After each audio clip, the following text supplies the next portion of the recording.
তিন রকমের ধর্মের লোক বেশি আছে, খ্রিস্টান, ইসলাম আর হিন্দু। 100 জন খ্রিস্টানকে যদি একই প্রশ্ন করে তোদের ভগবানকে, একবারই বলবে আমাদের ভগবান ঈসা মসীহ, যিশু খ্রাইস্ট।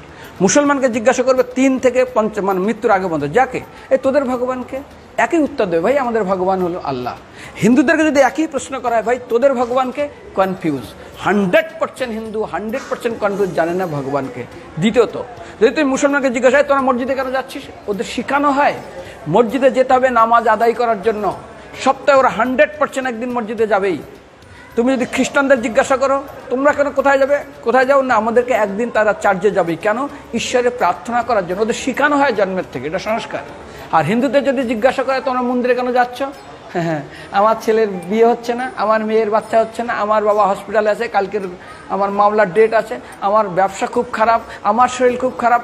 99.99 হিন্দু জানে না মন্দিরে কেন আসা উচিত, তাদের ভগবানকে মৃত্যুর পরে কোথায় যাবে। মুসলমানকে জিজ্ঞাসা করবে মৃত্যুর পর কোথায় যাবে, বলবে ভাই নামাজ রোজা যদি না করি দোজকে যাব, অর্থাৎ নরকে যাব। যদি হিন্দুদেরকে জিজ্ঞাসা, ওদেরকে বলবে আর যদি করো নামাজ রোজা করি তাহলে বেহেশতে স্বর্গে যাব। যদি খ্রিস্টানদেরকে জিজ্ঞাসা করো, এই তোমরা যদি আমরা ঈশ্বর আরাধনা করি হেল অর্থাৎ নরকে যাব। যদি বলা হয় যদি করো ঈশ্বর আরাধনা তাহলে তোমরা হেভেন স্বর্গে যাব। আর হিন্দুদেরকে বলে যে তোমরা মরার পরেই 99% হিন্দু এটাই বলে, মিথ্যাই বলে, আমার বাবার সাজ্ঞানে স্বর্গে গিয়ে বসেছে। তোর বাবা কি জমি কেনা আছে নাকি স্বর্গে? তোর বাবা জমি কেনা আছে যে তোর বাবা মরার পরে স্বর্গে গেছে, হোয়াটসঅ্যাপ করে দেখি এই যে অ্যাটাচ বাথরুম টয়লেট আমি একদম ভালোভাবে পৌঁছে গেছে, তোর বাবা স্বর্গে গেছে জানিস তুই? আরে মৃত্যুর আগে এত কষ্ট পায়, এত কিছু করে, মারার পরে আমার বাবা স্বর্গে গেছে।